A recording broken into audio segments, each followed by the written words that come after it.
Good morning and welcome to KidNuz. I'm Tori. Today is Monday, July 31st, 2023, our first day back on the air after our short summer break.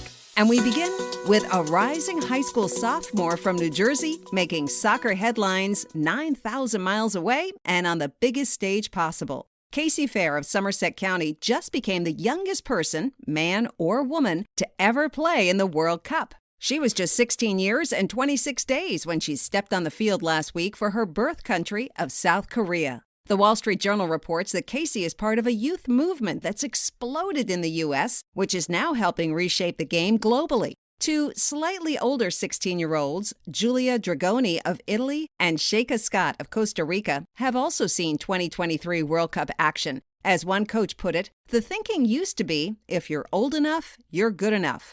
Now it's, if you're good enough, you're old enough. If the scientists are right, this July, which wraps up today, will prove to be the hottest on record and perhaps the warmest month human civilization has ever seen. The U.S. Southwest, California, Mid-Atlantic states, and New England have all spent weeks in the grip of sweaty temps, as have parts of Southern Europe and China.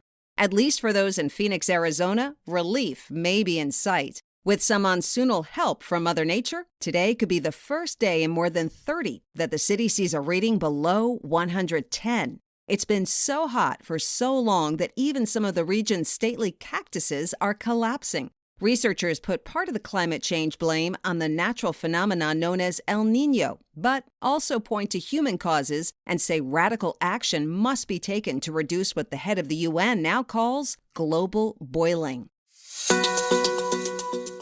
Swifties in Seattle, Washington aren't just lyrically loyal, they're also scientifically seismic. Concertgoers at both of her stadium shows there last week sang, stomped, and celebrated so much that the ground moved enough to rival a low-grade earthquake. The discovery was found by a geology professor at Western Washington University who measured the swift shaking at Lumen Field to be on par with a 2.3 magnitude jolt. A Seahawks game in 2011 also triggered a seismic reading when running back Marshawn Lynch scored a late touchdown and sent fans into a frenzy. But Taylor's 2023 tremors, according to the professor, were twice as strong. The singer wraps up the U.S. leg of her Eras tour this week in Los Angeles, and those fans have their work cut out for them. As Taylor wrote in her diary in 2018 and repeated from the stage last week, Seattle is the best crowd I've ever played for. While Miss Swift shakes up stadiums, another female phenom is shaking up the sport of swimming. Over the weekend, Olympic champion Katie Ledecky added to her legacy by winning her 16th world title, unseating Michael Phelps and his previous record of 15. Always humble, Katie told reporters afterwards, "I know Michael. It's an honor to even be in the same sentence." She also gave credit to her competitors, saying, "It's a battle. I know I have to bring my best every single time." Katie became swimming royalty at 15 when she won gold at the 2012 London Olympics. It's being called Barbenheimer, the phenomenon of blockbuster movies Barbie and Oppenheimer wowing summertime crowds simultaneously. But Barbie is the fan favorite, sitting pretty atop the box office with a staggering $750 million two-week take worldwide.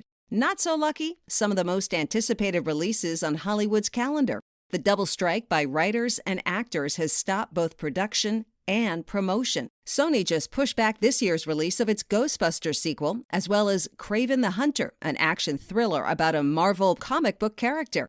Also delayed, 2024's Karate Kid reboot and Spider-Man Beyond the Spider-Verse. According to Variety, Sony's decision is just the tip of the iceberg, and the other big studios are expected to follow soon with their own postponements.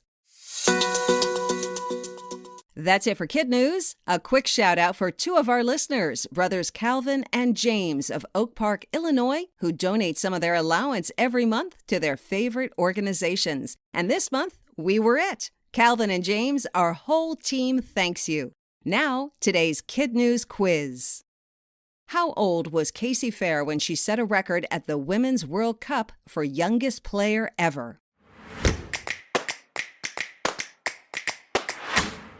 16 years, 26 days. Scientists predict this July will end up being what? The hottest month ever. Swifties, in which U.S. city recently triggered a seismic reading of 2.3. Seattle, Washington. What is the nickname of the joint release of movie hits Barbie and Oppenheimer? Barbenheimer. In today's KidNuz Kicker, there are candy gimmicks that sound somewhat appealing. Then there's this one. Skittles, typically reliable for its fruity strawberry, orange, lemon, and green apple flavors, is set to release a limited edition that CNN says might make your nose hair curl. In honor of National Mustard Day this coming Saturday, the company is partnering with French's to roll out its first ever tangy mustard flavor Skittles. They're not in stores. Instead, they're available at pop-up events today in Atlanta, Wednesday in Washington, D.C., and Saturday in New York City. Daring fans also have the chance to win free packets of mustard Skittles until August 5th by visiting French's.com. To all our fantastic teachers out there, sign-ups are now open for shout-outs. Just head to the Teacher's Lounge of our website at kidnuz.org and enter your classroom information.